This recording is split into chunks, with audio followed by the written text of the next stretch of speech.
Welcome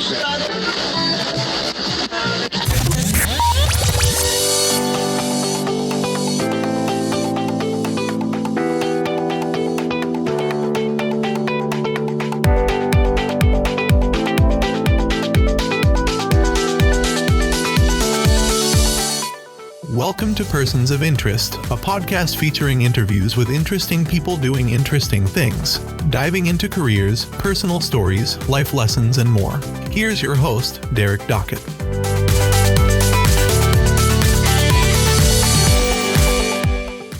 Well, I'm excited to bring back Persons of Interest for the 2022 calendar year, a few episodes here and there. And to start off, I'm excited to bring on a guy I followed on Twitter for a really long time, actually. And first time we've been able to connect. Greg Bussmann he's a marketing enthusiast similar to myself. I guess that's safe to say, right? Yeah.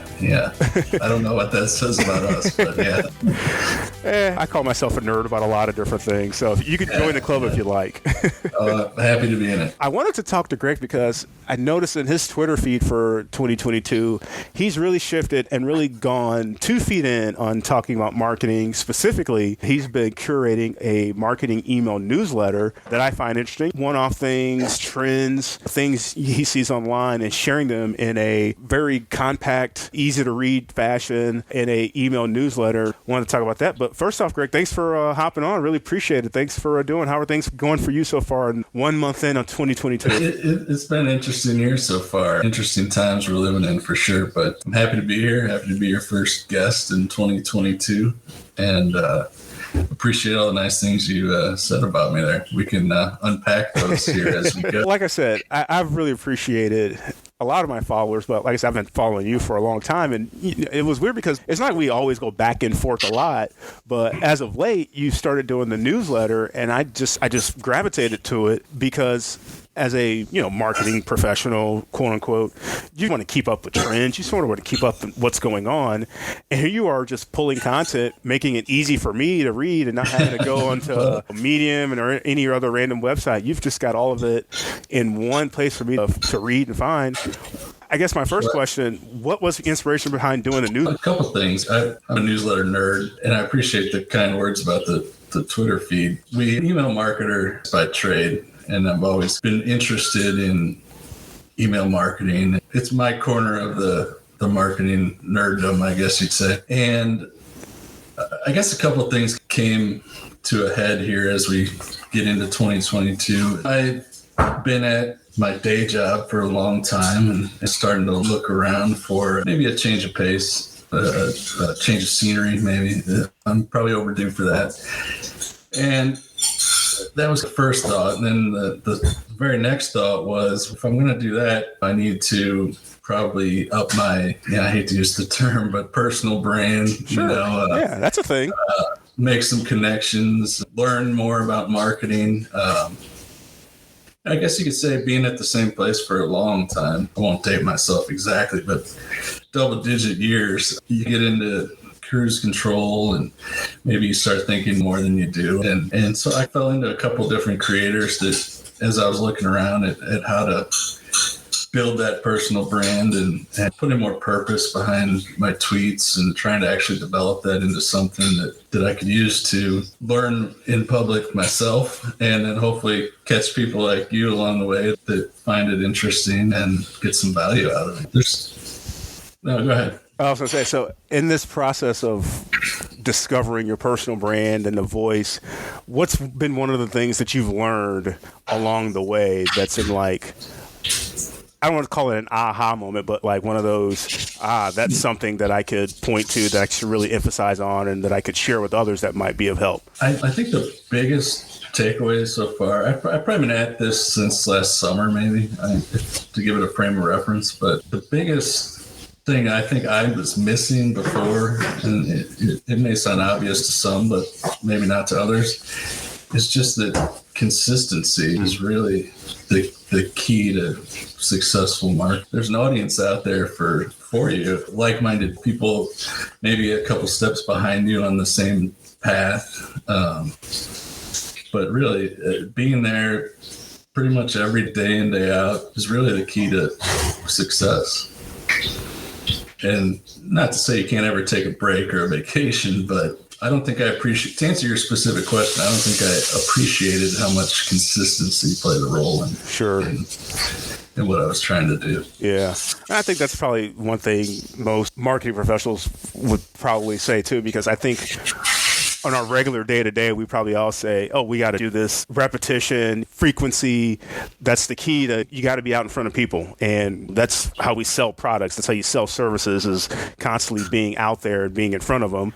But then sometimes we forget to take our own advice, especially when you talk about the personal brand piece. I've had several friends talk about, for example, the job search, how they say they're terrible at selling themselves, but yet they're great writers, they're great marketing professionals, but they just, for some reason, think, or they maybe are, they're just terrible at selling themselves. Yeah, I think I fall into that as well. And I guess that's been a follow-up to your question. That's been something I realized that I needed, was to step out of my comfort zone and put myself out there a little bit more. And I've always had a raging case of imposter syndrome. And so I've tried to take it head on and just not really be too worried about what other people think. I picked up on something else you said there to tag along with the consistency, and that is, don't try to be on every platform. I think that's another thing that I was assuming I should do, and that I think a lot of marketing people, maybe that's why they get burned out easily. I don't know, but I focused on picking one or two platforms. For me, it's Twitter and LinkedIn, but I think narrowing that down and not trying to post something to every social network every day that's a recipe for burnout. Absolutely. Especially when you're in that space. If you're doing it professionally for a company, a business, a service, doing it on the personal level too, man, talk about a recipe for disaster with the burnout. I totally get that. I totally get that. I'm looking at your most recent newsletter that you sent out actually today. I've got a time step of 2:20 p.m. on mine, but issue 31. And it's funny.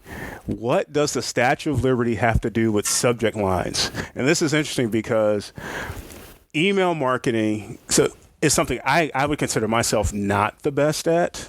Most folks that know me know I'm a graphic design guy. I'm not the greatest writer. I'm a visual guy. But emails are important, obviously. But the way to obviously get people's attention in email is the subject line. It's the first thing people see. It's the one thing that's going to catch them right away. As someone, you said as we started out, that's one of your things you focus on, one of your major tools in your toolbox. So this article, tell me about what it is. Give people a preview of your newsletter, The Growth Mindset, and tease it with this story here of the subject line of what the Statue of Liberty has to do with subject lines. Yeah, first of all, I say subject lines, but it also can apply to, I think, anybody that's out there trying to get attention for themselves or a brand on Twitter, on Facebook, LinkedIn, wherever your place is. You got to have a hook, something to stop the reader from scrolling, which is so difficult nowadays. That's where, and I'll get to that in a second, but you break the scroll if you want people to focus on what you're writing. And that's with a catchy, your first line of a tweet, maybe you call a hook, but an email, it's a subject line. It's all the same thing, but you got to catch their eye with that and then lead them down the path to the rest of your content. And I heard an interesting stat that the average person scrolls through like 300 linear feet of a feed a day. Goodness gracious. And which is roughly the size of the Statue of Liberty, which is 305 feet tall. So if you can imagine, you scroll every day, not meaning you, but the average person. Yeah. I'm probably more like the Arch. They're scrolling that much content. You've got about not even a second to stop them from scrolling for a second to look at your content. And so you're up against these incredible odds. And I think a lot of people write good, thoughtful content, and then at the end, they want to push it out the door. So they slap a subject line on there and they think it's pretty good. And I don't think they appreciate how hard it is to get somebody's attention. And so the point of the article is, hey, flip that around. Spend most of your time on the hook and the subject line And because if you don't get somebody to stop, it doesn't matter what comes next. They're not going to see it. So that's the story there. Awesome. I say it a little more eloquently in the email if anybody wants to go grab it. Yeah, I was definitely going to have you, once we wrapped up, to have you share how they can subscribe and share your socials and things like that. But before we get there, in your bio on the site, you talk about how marketing, technology, interests of yours, writing. I guess I'm a tech nerd too. I think most folks know that, especially now, though, folks have been following my podcast and following me on social media for a while. But when you think about the intersection of marketing and technology, what's the first thing that comes to mind for you? I know, loaded question. I guess if I'm being honest, the first thing that just popped into my mind is just the pace of change. You know, that you constantly have to be paying somewhat of attention to platforms change, and there's so many platforms come and go. 2 years ago, roughly, I guess nobody had heard of TikTok. And right. Now it's humongous, and a lot of people have built-in prejudices against certain platforms. You know, Twitter's a cesspool, and I guess it can be. But yeah, I don't know. I feel like I'm rambling now, but the pace of change, I think, is what makes it hard to keep up with. Yeah, no, I would definitely agree with that, especially in the digital media, digital marketing space. I guess for me, I'll answer my same question to you. When I think about it, I sometimes think not just like what's on the screen, but actually like tangible products and how things are becoming so advanced so quickly. The Tesla, for example. I think of things like that. I think of this new camera that I got that is AI enabled, AI powered, that it's a webcam that follows me around. And it's all become so attainable. Drones, things that were a handful of years ago that were so expensive. You had to be advanced to get it. Now that stuff it's for the consumer. It's easy there to grab. And then on those same lines, the digital space, especially in social media, how you talked about TikTok, Twitter changes all the time, Facebook algorithms change, Instagram, all these things, they cross over, they're coming and going. And to bring it back home, I guess you could say, to me, like the one thing that has withstood that maybe, or is immune to it for some reason, is email. Yeah. That's a very good point. And so I don't know if that's why I kind of gravitate towards liking the format of an email newsletter or my interest in email marketing professionally. It's like the one thing that's still there. Slack was supposed to replace it, but nope, it really hasn't. And there's always some replacement for email that just doesn't really come along. And I think the other advantage to it is I own the content. Yes. It's not on Twitter. It's not all on Twitter where if they suddenly went away or something, I'd lose everything. I have my archives. I can move them around. And I don't know. That might be what appeals to me about the format. Yeah, it's funny. I think when email first came along, I think most folks thought, well, you'll never need traditional snail mail. Still around, but you do different things with both of them now. We still got to send tangible products and items to people. Email is just it's another line of communication that's just become ingrained in our everyday life.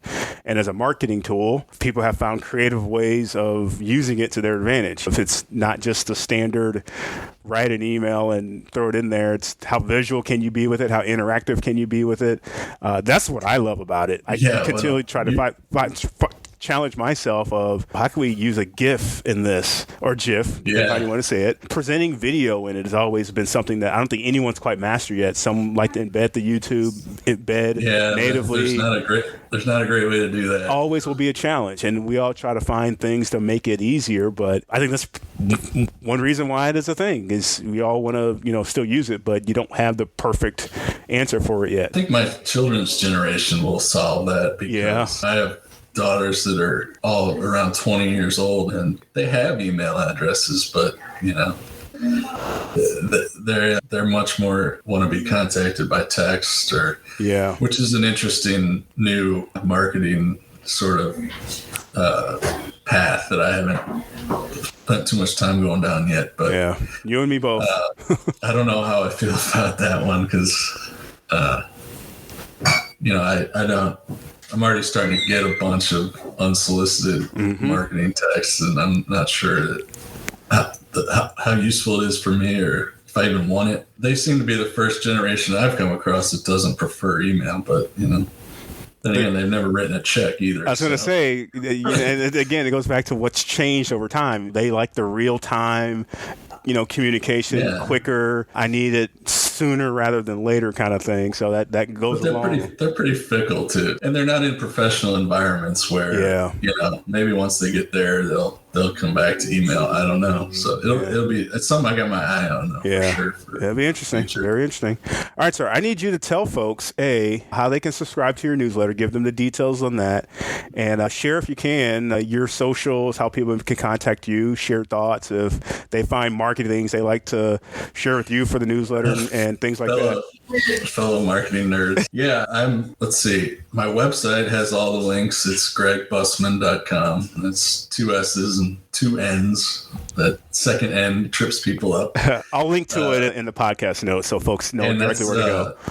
That's my Twitter handle as well. I believe it. Let me double check. I gotta make sure I'm not. Yeah, you're right. G Bussmann. It's Greg Bussmann on Twitter or my website. And then they have my newsletter is prominently linked at both, and it's a great way to get in touch with me. Yeah, that's probably the easiest way than trying to explain where the link is to the newsletter. Just go to one of those two, and it's linked right in my profile on Twitter and pretty much the footer of every page of my website. So. Awesome. So before I let you go, so you said you considered yourself a newsletter email junkie.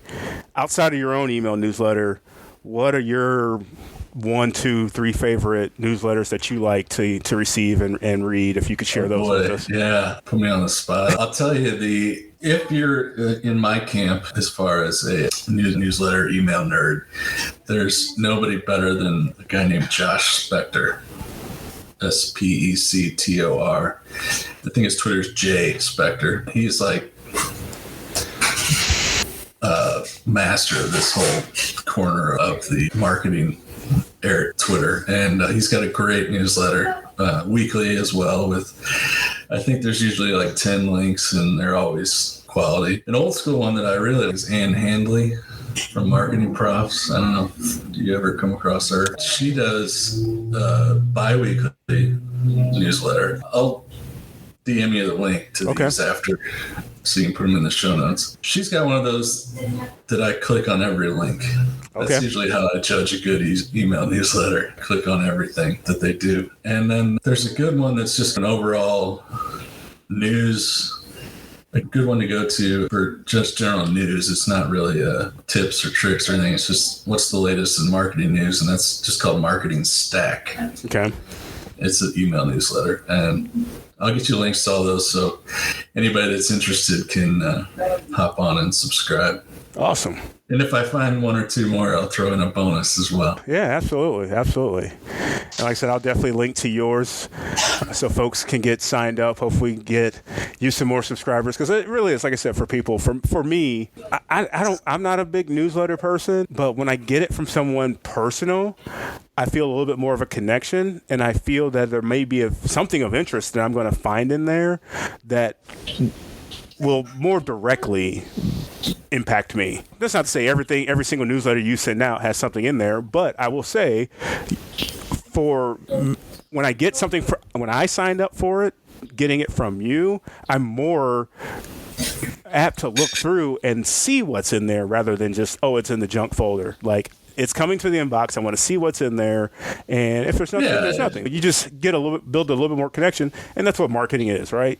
Building a connection. Yeah. Not every one is going to hit with everybody, but over time, the barometer I use for that is: did I learn something? Do I find it interesting? Right. I don't just sit down a half hour before I send it and go, oh God, I got to find 10 links or whatever.